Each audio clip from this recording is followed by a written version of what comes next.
Subjects आपको पढ़ने पड़ते होंगे, आई एग्री।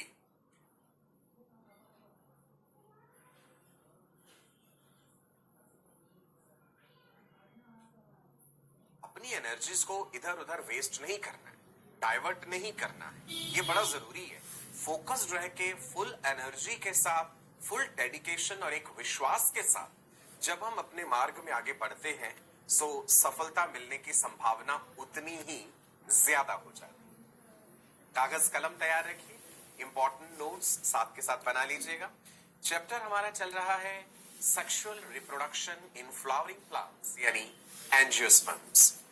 अपने पिछले सेशन में हमने ये जाना कि भाई ट्रिपल फ्यूजन क्या है, डबल फर्टिलाइजेशन क्या है, किस प्रकार से जब पॉलन ग्रेन्स आकर के स्टिग्मा के ऊपर डिपॉजिट होते हैं, सेटल होते हैं, कैसे पॉलन ट्यूब बनती है और वो पॉलन ट्यूब एंटर करती है, माइक्रोपाइल के जरिए वो आगे बढ़ती है, किस प्रकार से दो मेल गैमीट्स रिलीज होते हैं, सिनर्जिड्स का रोल क्या है, ये सारी चीजें हम पिछले सेशन में डिस्कस कर चुके हैं। थोड़ा सा रिकैप आज भी कराऊंगा इस चीज का, ठीक है जी। चलिए बढ़ सकते हैं आगे। नाउ रिकॉल करते हैं डबल फर्टिलाइजेशन। मैंने अपने पिछले सेशन में भी कहा था कि ये बड़ा ही इंपॉर्टेंट कंसेप्ट है और इस पे क्वेश्चंस पूछे जाते हैं। याद कीजिए एम्ब्रियो सैक, क्या क्या बदलाव हुए थे एम्ब्रियो सैक। आपको याद है कि ये 3 एंटीपोडल सेल्स जो हैं भाई, इनका कोई फंक्शन नहीं था। फर्टिलाइजेशन से पहले की बात कर रहा हूं मैं। ये इधर 2 डायग्राम्स आपको दिख रहे हैं, before fertilization and after fertilization, right जी। एंटीपोडल सेल्स, ये 2 पोलर न्यूक्लियाई नजर आ रहे हैं, N+N, राइट। साइनर्जिड्स, साइनर्जिड्स के साथ ये filiform apparatus. Filiform apparatus chemical substances release करता है जो अट्रैक्ट करते हैं पॉलन ट्यूब को, राइट, और पॉलन ट्यूब यहां से एंटर करती है। फिर साइनर्जिड्स का अस्तित्व खत्म हो जाता है और एग सेल जो यहां पे आपको सेंटर में नजर आ रहा है, एक मेल गैमेट इसके साथ जाके फ्यूज होता है और ये बन जाता है जी जाइगोट, राइट। और सेंटर में देखिए ये PEN। Can you tell me what is the full form for this PEN? बताएंगे आप मुझे।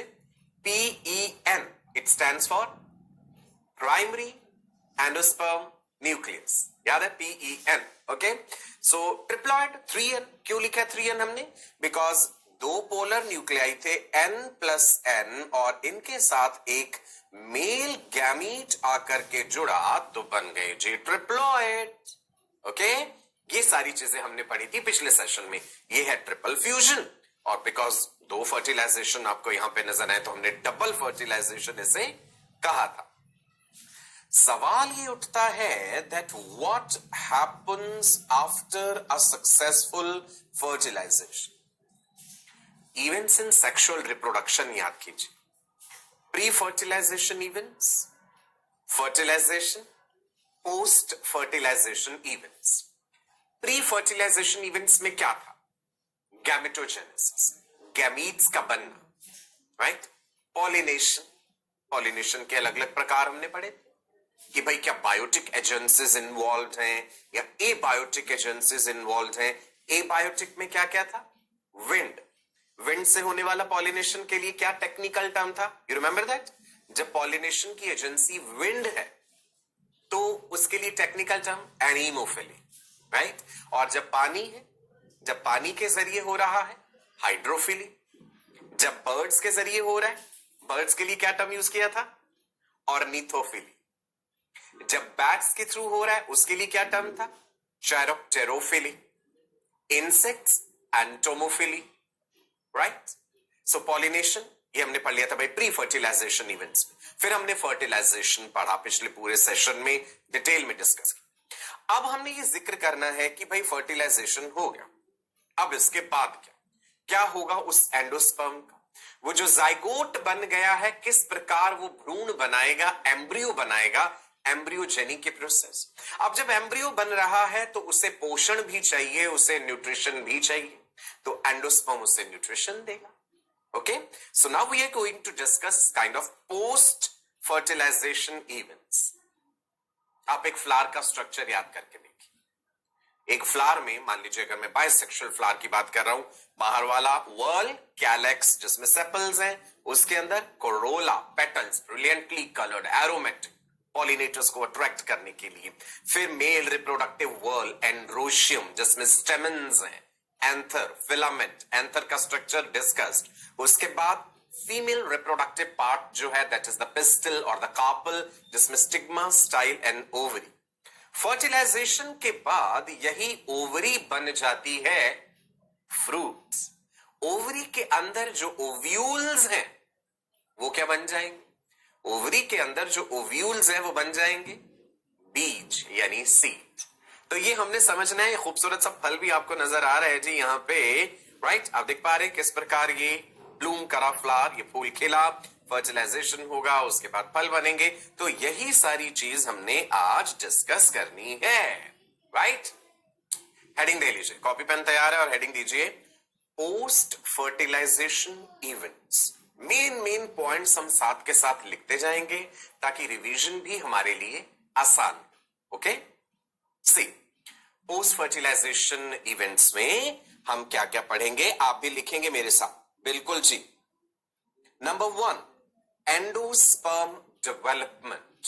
वो जो ट्रिप्लॉइड 3N ट्रिपल फ्यूजन वाला वो जो एंडोस्पर्म है आगे कैसे डेवलप करेगा उसका जिक्र करेंगे, ठीक है जी। भ्रूण का डेवलपमेंट यानी एम्ब्रियो डेवलपमेंट है ना। एंडोस्पर्म ने तो न्यूट्रिशन देनी है, जाइगोट से एम्ब्रियो बनना है, वो देखेंगे हम। मोनोकॉट्स में कैसे है, डाइकॉट्स में कैसे है, राइट। ओव्यूल क्या बना देते हैं? सीड, बीज, ओवरी, फ्रूट्स, ठीक है जी। तो ये 4 चीजें हैं आज जो हमारे सेशन का मेन डिस्कशन है। चलो जी, हम अपनी कहानी शुरू करते हैं एंडोस्पर्म डेवलपमेंट से, राइट? किस प्रकार से एंडोस्पर्म डेवलप करेगा। सबसे पहले बात याद रखिएगा कि एंडोस्पर्म का फंक्शन क्या है, कार्य क्या है इसका।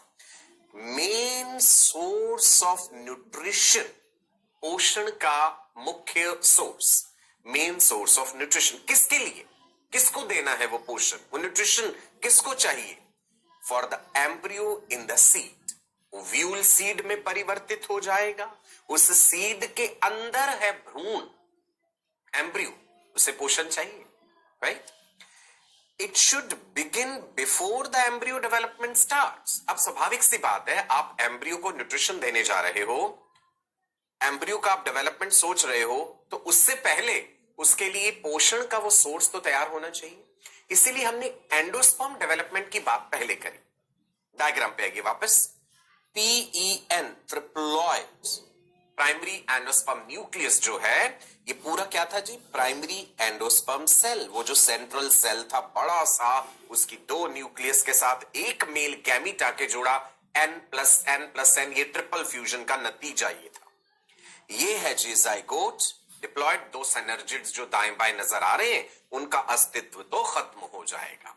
ओके, चलो तो पहले हमने देखना है कि प्राइमरी एंडोस्पर्म सेल जो है आगे क्या होने जा रहा है, कैसे डिविजन्स होंगी, क्या बनेगा इसका।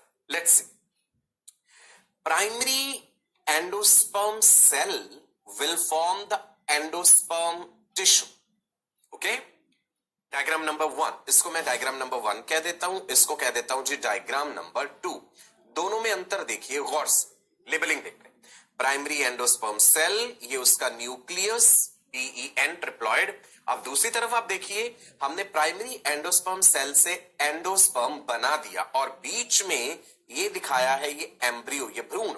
ये कैसे बना है? आप कहेंगे भाई अभी तो एक जाइगोट ऐसे आप दिखा रहे थे और यहां पे जो आपने दिखा दिया ये तो कुछ एक इस प्रकार की चीज दिखा दी है ऐसे करके।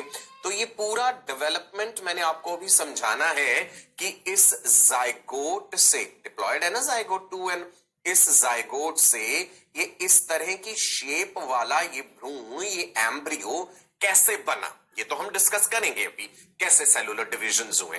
ये जो बाहर है इसके, ये है जी endosperm, right? So primary endosperm cell ने एंडोस्पर्म टिश्यू बना दिया। Cell is one single thing, tissue मतलब उसमें बहुत सारे सेल्स होंगे। सो वही देखते हैं अभी हम आगे। क्लियर है जी इतना? नाउ एंडोस्पर्म डेवलपमेंट 3 प्रकार का हो सकता है। टाइप्स ऑफ एंडोस्पर्म डेवलपमेंट, जैसे हमने ये फ्लोचार्ट की तरह बना के लिखा है ना, आप भी ऐसे लिख लीजिए। Number 1 nuclear type, number 1 is nuclear type, number 2 is cellular type and number 3 is helobial type, right? Nuclear type, cellular type, helobial type, लिख ली तीनों बातें। पहले जिक्र करते हैं न्यूक्लियर टाइप का। नाम से अंदाजा लग रहा है कि भाई न्यूक्लियस वर्ड पे एम्फेसिस क्यों दिया है, सो देखते हैं यहां पे क्या होता है। जो प्राइमरी एंडोस्पर्म न्यूक्लियस है that divides repeatedly without cytokinesis, nucleus बार बार विभाजित होता जाता है विदाउट साइटोकाइनेसिस। अब आप कहेंगे सर साइटोकाइनेसिस क्या था? याद कीजिए, हमने सेल डिवीजन पढ़ते समय कैरियोकाइनेसिस, साइटोकाइनेसिस दो बातों का जिक्र करा था। Karyo is referring to nucleus कि भाई जब न्यूक्लियस डिवाइड कर रहा है तो कैरियोकाइनेसिस, साइटोप्लाज्म डिवाइड हुआ तो साइटोकाइनेसिस। देखो प्राइमरी एंडोस्पर्म न्यूक्लियस आपको नजर आ रहा है, ये डायग्राम नंबर 1 ले लेता हूं। यहां पे डायग्राम नंबर 2 पे देखिए हमने 2 दिखा दिए न्यूक्लियस के, भाई माइटोसिस हुआ 2 न्यूक्लियस बन गए, उसके बाद फिर माइटोसिस होते रहे तो देखो कितने सारे बन गए, उसके बाद और ज्यादा बन गए, है ना? 1 2 3 4 स्टेजेस देखिए, न्यूक्लियस डिवाइड करता जा रहा है करता जा रहा है। अब एक चीज पे गौर कीजिए, यहां पे न्यूक्लियस तो डिवाइड करा पर इनकी कोई डेफिनेट सेलुलर बाउंड्रीज नहीं बनी, डेफिनेट सेलुलर बाउंड्रीज नहीं बनी है, ये न्यूक्लियर टाइप है। अब कुछ केसेस में ऐसा हो जाता है कि न्यूक्लियस जो पेरीफेरी की तरफ है ना, वहां पे cell wall, cell division, cytokinesis होना शुरू हो जाता है। तो आप ये देखो पेरीफेरी में आपको डेफिनेट सेलुलर शेप नजर आ रही, पेरीफेरी में सेल्स नजर आ रहे। चलो मैं यहां पे अलग से भी बना के दिखा देता हूं। मान लो ये हमने अपना ओरिजिनल प्राइमरी एंडोस्पर्म सेल लिया, ये है जी उसका न्यूक्लियस। इसके बाद अगले डायग्राम में मैंने दिखाया कि ये न्यूक्लियस डिवाइड करते करते कितने सारे न्यूक्लियस बनाता जा रहा है, और फिर एक सिचुएशन ये हो गई है हमारे पास। अच्छा नीचे एम्ब्रियो भी दिखाया है जी, वो भी अभी दिखा देते हैं कि जो पेरीफेरी की तरफ न्यूक्लियस अरेंज्ड थे ना, उन्होंने कहा भाई हम तो अपनी सेलुलर बाउंड्रीज बना रहे हैं, हम तो एक डेफिनेट सेलुलर शेप में आ रहे हैं, और जो बेचारे बीच में है वो अभी भी न्यूक्लियस ऐसे ही भटक रहे हैं, इनकी सेलुलर बाउंड्रीज नहीं है। अब इसमें नीचे जो है हम एम्ब्रियो भी दिखा देते हैं। यहाँ पे शुरुआत में ये स्टेज ऐसे है, फिर ये बढ़ता जाएगा आगे, राइट? इसको बाद में देखते हैं हम, राइट? कोकोनट का बड़ा एक खूबसूरत एग्जांपल आता है यहाँ पे। नारियल जब आप खाते हैं, सो आपने देखा एक नारियल वो है जिस पानी पीते हैं, जब पीने वाला पानी लेते हैं, एक नारियल वो होता है जो बिल्कुल मजबूत होता है, सख्त होता है, और उसको हम तोड़ते हैं और फिर चटनी बनाने के लिए भी जो यूज करते हैं। सो नारियल का डेवलपमेंट इसमें बड़ी ही एक्सीलेंट एग्जांपल है, जिसमें आपको बाहर वाली लेयर और अंदर जो पानी निकलता है नारियल का पानी पिए ना सबने, उसका जिक्र करूंगा यहाँ पे कि ये आउटर वाली जो सेलुलर बाउंड्रीज वाली जो बाहर वाली लेयर है, ये क्या बना देगी? नारियल की जो मलाई होती है ना बाहर वाली, है ना, डेफिनेट सेलुलर सॉलिड स्ट्रक्चर है, और अंदर जो है बिल्कुल न्यूक्लियर जो बेचारे ऐसे टहल रहे हैं, ये क्या है? न्यूक्लियर टाइप एंडोस्पर्म जो कि उसका पानी बना देगा, राइट? सो नारियल में हमें दोनों चीजें देखने को मिल जाती हैं। चलो वापस लौटते हैं, मैं आपको दिखा रहा हूं एंडोस्पर्म डेवलपमेंट, जिसने की न्यूट्रिशन देना है। Okay, endosperm development, endosperm nutrition देता है। Nuclear type, cellular type and helobial type, 3 हम डिस्कस करेंगे। न्यूक्लियर टाइप का हम यहां पे जिक्र कर रहे हैं।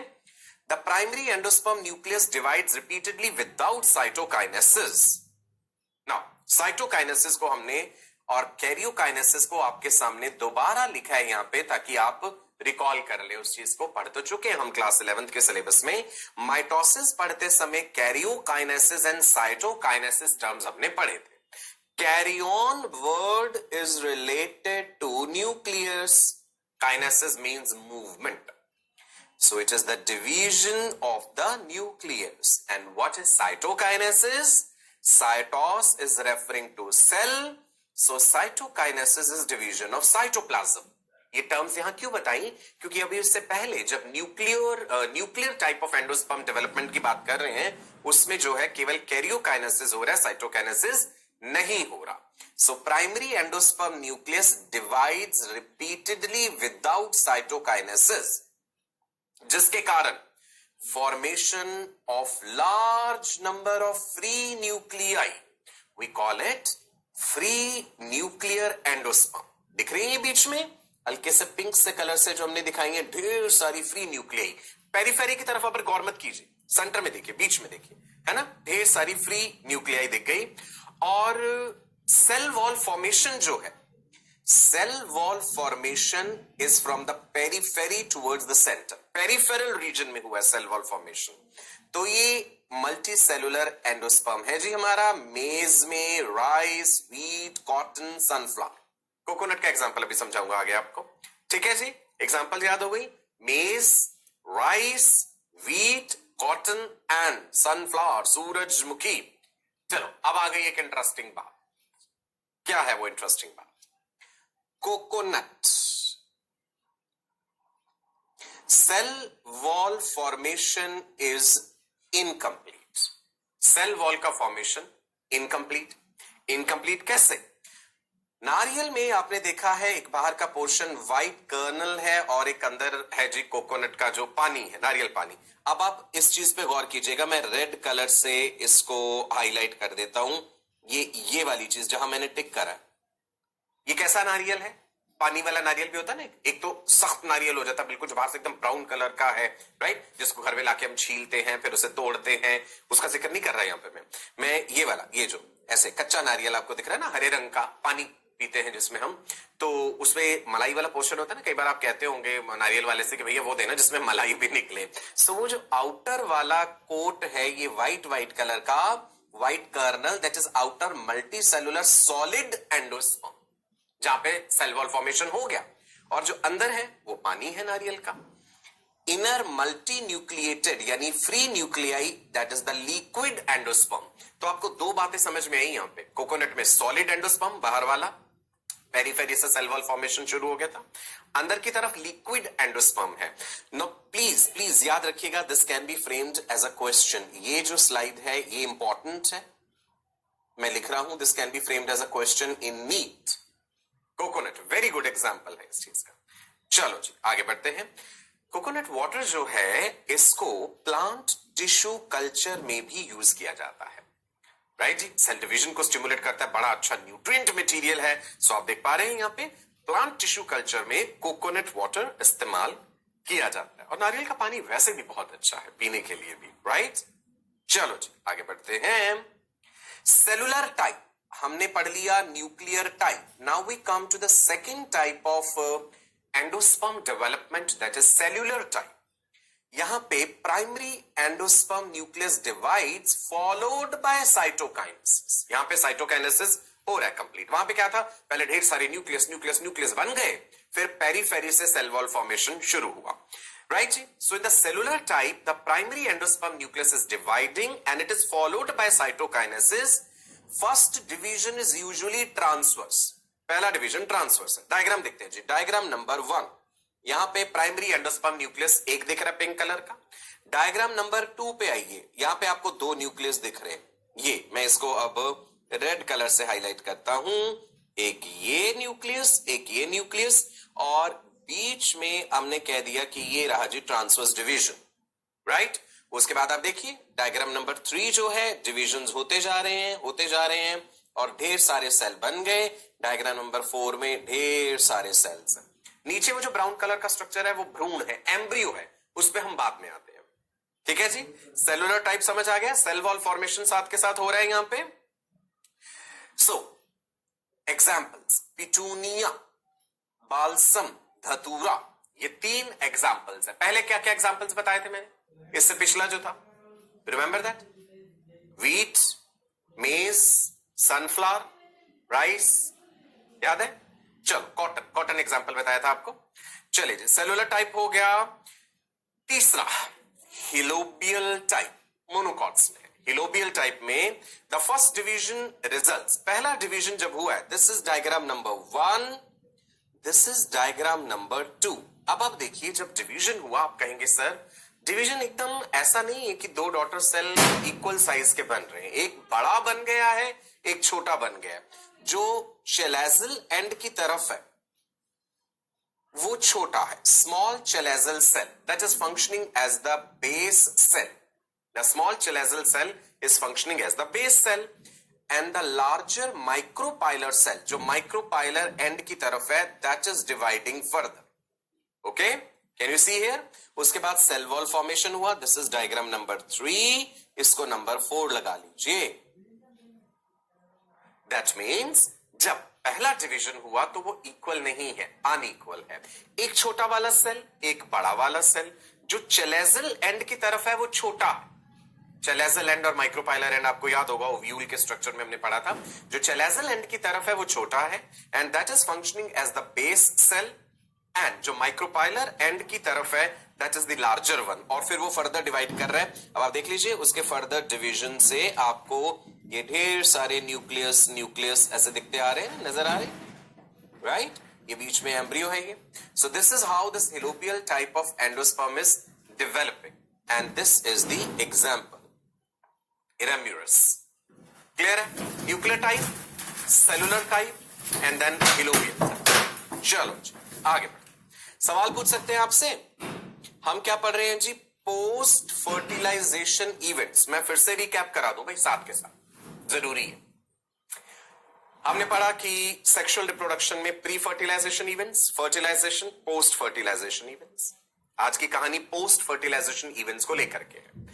एंडोस्पर्म डेवलपमेंट, अभी एम्ब्रियो डेवलपमेंट देखना है, फिर ओव्यूल से सीड और ओवरी से फ्रूट कैसे बना है वो भी देखना है. एंडोस्पर्म जो कि न्यूट्रिशन देगा उसका डेवलपमेंट पहले कराना है भ्रूण के लिए, एम्ब्रियो के लिए, राइट? एंडोस्पर्म डेवलपमेंट में हमने कहानी शुरू करी थी कि जो दो पोलर न्यूक्लियस होते हैं उनके साथ एक मेल गैमीट आके फ्यूज होता है तो ट्रिपल फ्यूजन हुआ, ट्रिप्लॉइड न्यूक्लियस वो जो बन गया that is primary endosperm nucleus. अब इसमें आगे फर्दर डिविजन्स करानी है. न्यूक्लियर टाइप हो सकता है एंडोस्पर्म डेवलपमेंट, सेलुलर टाइप हो सकता है एंडोस्पर्म डेवलपमेंट, हेलोपियल टाइप हो सकता है. न्यूक्लियर टाइप में मल्टी न्यूक्लिएटेड स्ट्रक्चर बनता जाता है, न्यूक्लियस डिवाइड करते जाते हैं विदाउट साइटोकाइनेसिस. फिर पेरिफेरल रीजन में सेल वॉल फॉर्मेशन शुरू हुआ, पेरिफेरल रीजन में साइटोकाइनेसिस होना शुरू हो गया, राइट? देन हमने सेलुलर टाइप में देखा जहां पे डेफिनेट सेल डिवीजन है कि अगर न्यूक्लियस डिवाइड कर रहा है तो साथ के साथ साइटोकाइनेसिस भी हो रहा है. तीसरा हिलोपियल टाइप जो भी डिस्कस करा. चलो सवाल पूछूं आपसे, question time. All the best, सभी लोग सही जवाब दीजिएगा. Which among the following types of endosperm development involves a free nuclei stage? Very easy question. Let me repeat. Which among the following type of endosperm development involves a free nuclear stage? क्या ये हिलोबियल type है, क्या ये cellular type है, क्या ये spherical type है या न्यूक्लियर टाइप है?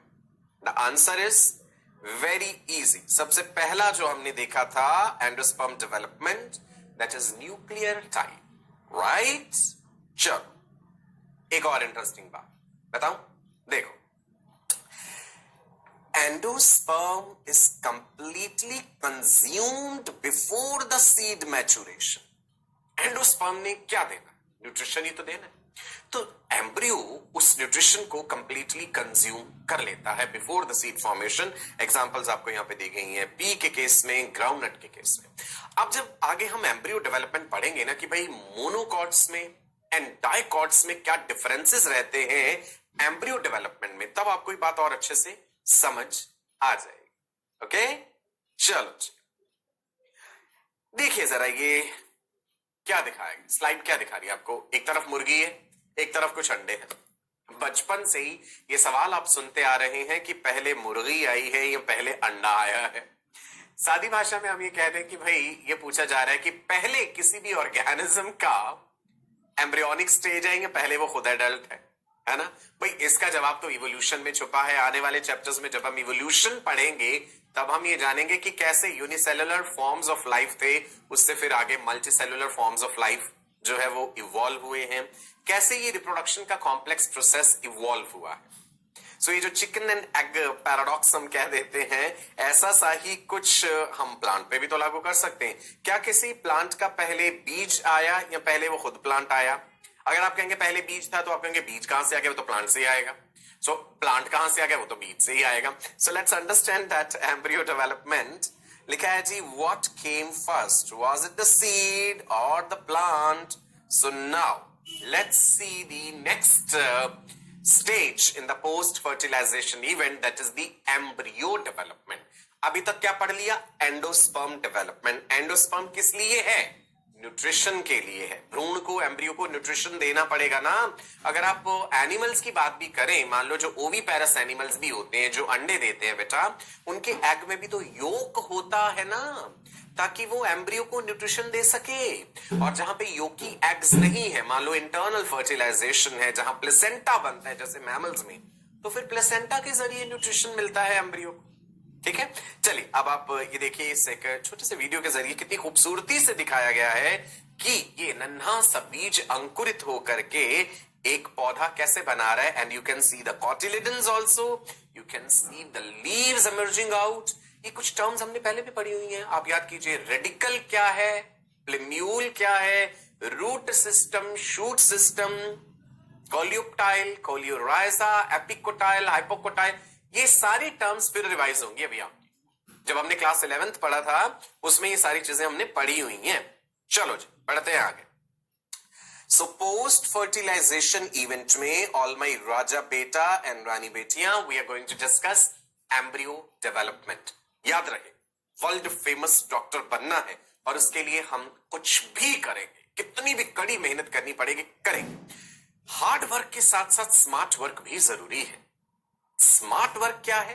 यही जो आप हमारे साथ जुड़ गए, ये आपने एक स्मार्ट डिसीजन लिया, सही मेंटर्स की गाइडेंस में है, आप सही टीचर्स की गाइडेंस में है, राइट, जो आपको बताते हैं कि भाई किस प्रकार से पढ़ना है, हमें क्या क्या पढ़ना है, कैसे क्वेश्चंस एग्जाम में आते. ओके जी, embryo development. The embryo is developing at the micropylar end. Terminology याद रखो. दूसरा एंड चेलेजल एंड था, जहां वो एंटीपोडल सेल्स थे. अब ऑपोजिट एंड माइक्रोपाइलर एंड की बात हम कर रहे हैं, जहां पे वो एग सेल पड़ा हुआ था, जिससे आके मेल गैमेट फ्यूज हुआ, जाइगोट बना, right. The endosperm provides nutrition to develop. Obviously बात है, ये हम पहले भी डिस्कस कर चुके हैं. सो अब हमारा मेन फोकस कहां रहने वाला है बेटा? यहां पे ये वाला जो फर्टिलाइज्ड एग है, जो जाइगोट है, ये अब कैसे एम्ब्रियो बनाएगा. जाइगोट से एम्ब्रियो बनने की ये जो प्रक्रिया है, एम्ब्रियोजेनेसिस या embryogeny, development of the embryo from that diploid zygote. ध्यान से देखिए, इस नन्हे से वीडियो के जरिए आपको कुछ नजर आ रहा है. ये शेप देखते जाइएगा किस प्रकार से बदल रही है, राइट. होता क्या है बेटा इसमें, मैं आपको बताता हूं. इधर देखिएगा, मान लीजिए ये है जाइगोट, पहली स्टेज. जाइगोट डिवाइड करेगा और अभी हम देखेंगे एपिकल और टर्मिनल सेल एंड एक और सेल बनता है. फिर ये वाला ऊपर वाला सेल जो है ये आगे डिवाइड करता जाता है, अलग अलग स्टेजेस आती हैं which I will discuss. And नीचे ये सस्पेंसर बनता है, will discuss about this suspensor, right. फिर ये अगली स्टेज एक ऐसे हार्ट शेप्ड स्टेज आ जाती है, right. We'll discuss this heart-shaped stage also, जो आपको लगभग यहां पे नजर आ रही है इस वीडियो में. मैं रफली उसको आपको बना के दिखा रहा हूं. ये इसके सेल्स दिखा देते हैं जी, ऐसे. ये 2 कॉटिलिडन्स बन जाएंगे बाद में. देखा कैसे वो शेप बदल रहा है. पहले सिर्फ एक सिंगल सेल जाइगोट था, राइट, डिप्लॉयड है, प्लॉइडी इसकी 2n है. जाइगोट से 2 सेल बने, 2 से 4 बने, 4 से 8 बने, ऑक्टेंट स्टेज आती है. और उसके बाद देखिए कैसे ये शेप अपनी ये ले लेता है. क्लियर है जी, दिख रहा है. सो यहां पे आपने सिर्फ ये टर्म समझी, what is embryogeny, development of the embryo from that single celled zygote. Now seeds याद करके देखिए, हमने ये टर्म्स पढ़ी हैं. Monocotyledonous plants which have monocotyledonous seeds, dicot plants or dicotyledonous plants which have dicotyledonous seeds. So dicot and monocot में अंतर क्या है? 1 कॉटिलिडन एंड 2 कॉटिलिडन्स. पहचान पा रहे हैं आप क्या है? पहली तस्वीर में क्या दिखाया और दूसरी में क्या है ना. दोनों की एम्ब्रियोलॉजी डिफरेंट है, वही हम अब डिस्कस करेंगे. पहले डाइकॉट्स जिक्र कर ले, जहां पे 2 कॉटिलिडन्स है. So let's see the embryogenesis or the embryogeny in dicots, dicotyledonous plants. Okay, let's come to that fertilized egg or the zygote.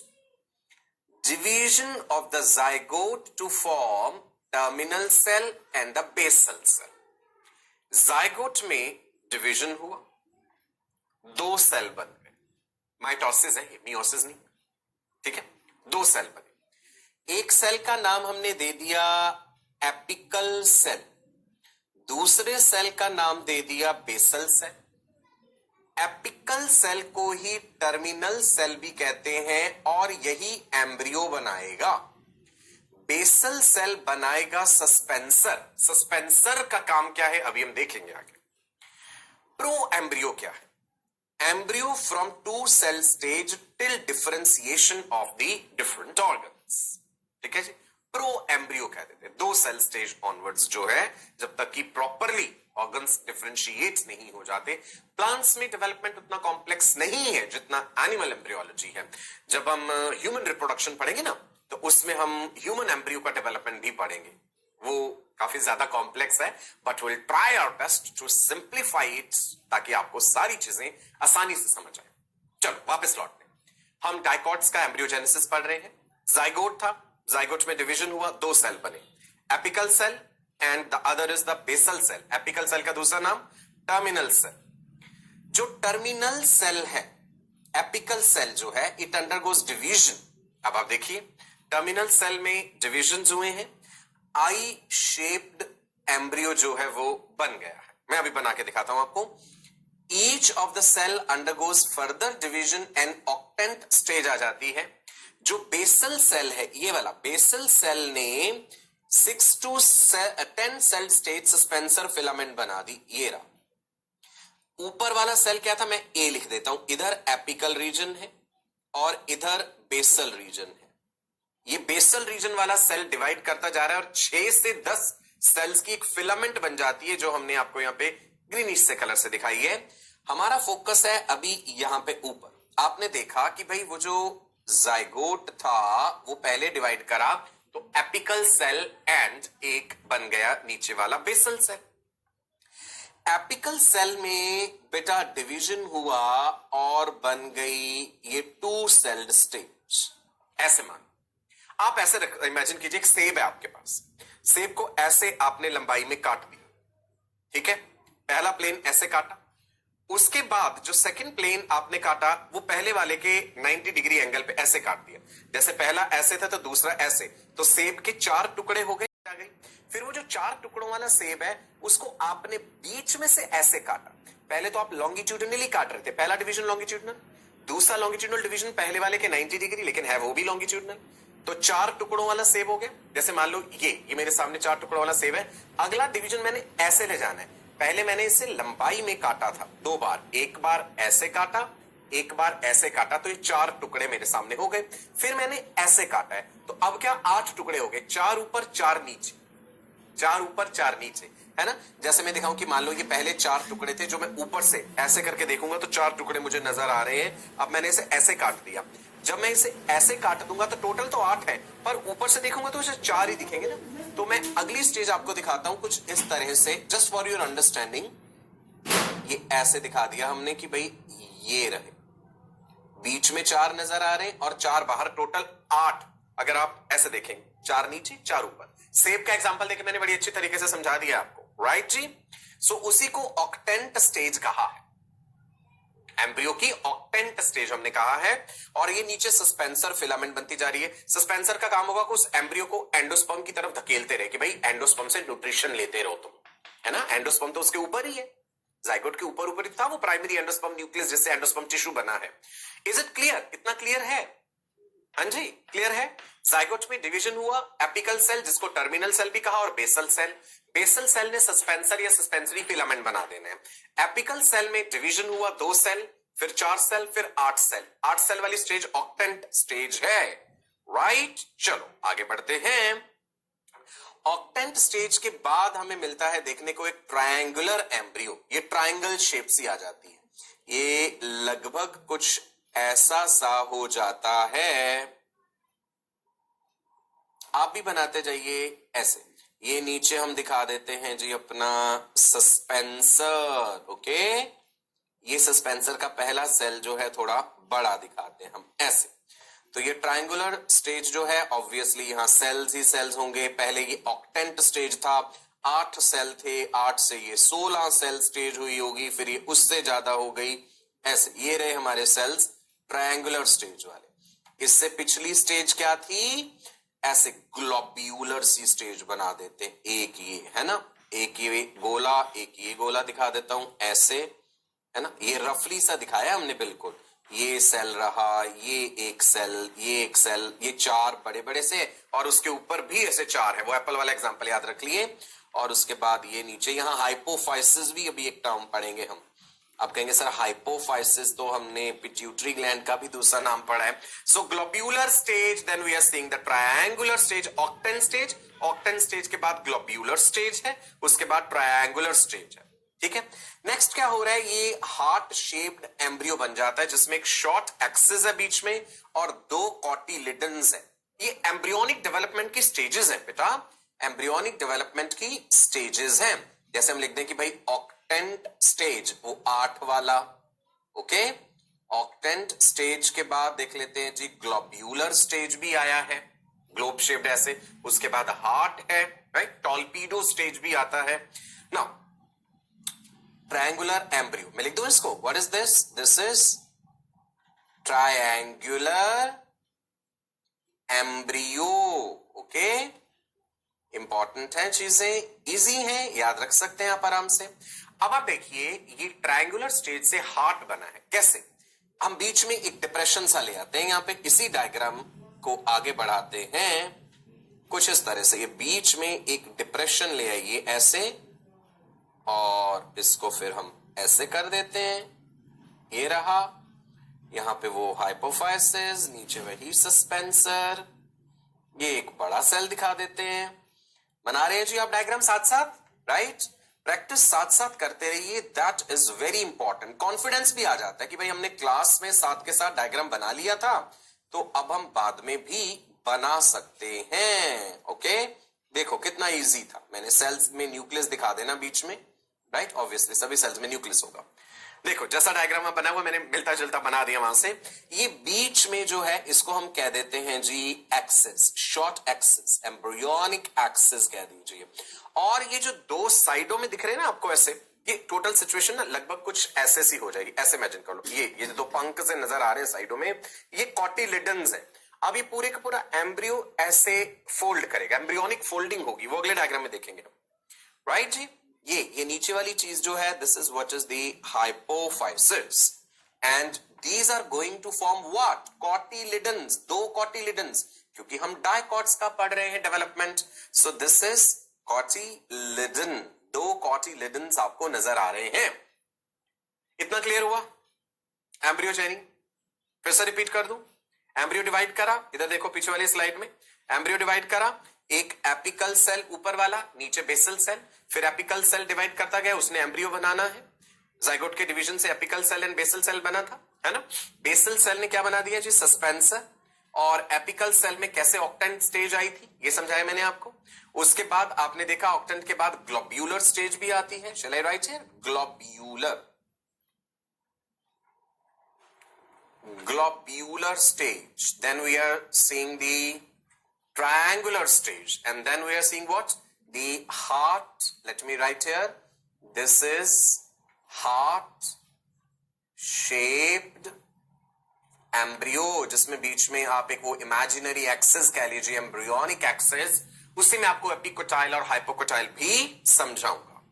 Now portion of the embryonal axis above the cotyledons is epicotyle, and the portion which is below the cotyledons is hypocotyle. अभी उस पे आते हैं, wait, अब आप इस diagram को देखिए, this is the mature embryo.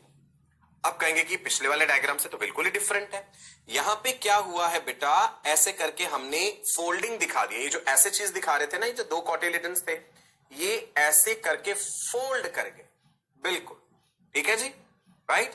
कैसे, चलो मैं वो डायग्राम फिर से बनाता हूं आपको ताकि समझ आ जाए। ये और डीप हुआ वो जो हार्ट के बीच वाला एक्सिस हम लेके चल रहे थे, रफली समझा रहा हूं बेटा बिल्कुल मैं आपको ये चीज। ठीक है। अब इससे अगली स्टेज में क्या हो जाएगा बेटा, इसको हम थोड़ा सा फोल्ड करके दिखा देते हैं ऐसे,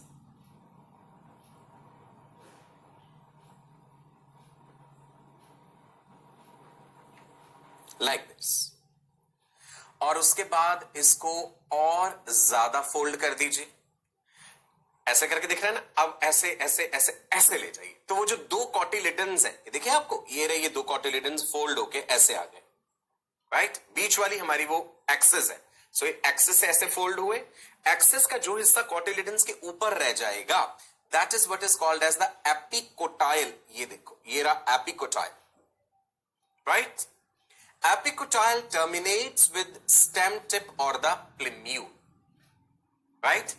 epicotyl that is terminating with the stem का टिप या प्लेम्यूल जिसे कहते हैं।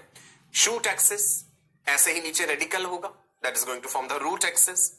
ये है जी दो कॉटिलिडन्स, यहां पे आपको रेड कलर से प्लेम्यूल दिखाया गया है, ये एम्ब्रियोनल एक्सिस है। This is mature embryo with in the seed, ये सब सीड के अंदर है। अगर हम बाहर वाली भी लेयर्स इसकी दिखा दें, हम तो सिर्फ बीच वाले एम्ब्रियो पे फोकस कर रहे थे, अगर टोटल लेकर के चले हम, सो मैच्योर सीड के अंदर है। Now see the portion of the embryonic axis below the cotyledons is hypocotyle.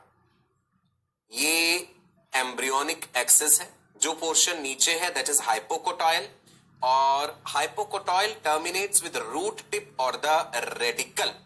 ये राजी root tip which is covered by root cap. Simple, is it clear, right. पढ़ सकते हैं आगे, समझ आ गया कैसे एम्ब्रियो फोल्ड हुआ, ऐसे करके नीचे वो दो कॉटिलिडन्स हैं, और एम्ब्रियोनिक एक्सिस का जो हिस्सा कॉटिलिडन्स के ऊपर है दैट इज एपिकोटाइल, और जो कॉटिलिडन्स के नीचे है that is hypocotyl, right. Okay, चलो इधर देखिए जी, radicle will be forming the root system and plumule will be forming the shoot system. अब आप यहां पे और क्लियरली देख सकते हैं, ये रहे हमारे कॉटिलिडन्स, और ये ऊपर वाला पोर्शन कॉटिलिडन के जो ऊपर है, और ये नीचे, मैं उसको रेड कलर से दिखा देता हूं, ये वाला, ये रूट बनाने जा रहा है। ऊपर बनेगा शूट और नीचे बनेगा root. What are cotyledons? Cotyledons are the first leaves, पहले लीव्स जो बने हैं, सीड लीव्स भी कह देते हैं, they are the cotyledons. Okay, dicots का समझ आ गया। अब हम देखें कि किस प्रकार से डेवलपमेंट एम्ब्रियोजेनेसिस होता है मोनोकॉट्स। डाइकॉट्स का क्लियर है ना सबको, मोनोकॉट्स का देखें, राइट। चलो इधर बढ़ते। मोनोकॉट्स में हम कहते हैं कि भाई सिंगल कॉटिलिडन है ना। डाइकॉट से थोड़ा सा डिफर कर रहे हैं, मैं आपको रफली समझाता हूं। जैसे मान लो ऐसे हमने डाइकॉट में इमेजिन किया था, तो मोनोकॉट में मान लो ये एक नहीं है, ये वाला एक कॉटिलिडन है ही, तो जो दूसरा वाला है ये ऐसे करके इसके ऊपर फोल्ड हो जाता है, तो यही scutellum, will discuss about scutellum, ऐसे करके फोल्डेड है। अगले डायग्राम में आप देखेंगे वो चीज। Now see, here also you can see that there is a terminal cell and there is a suspensor cell.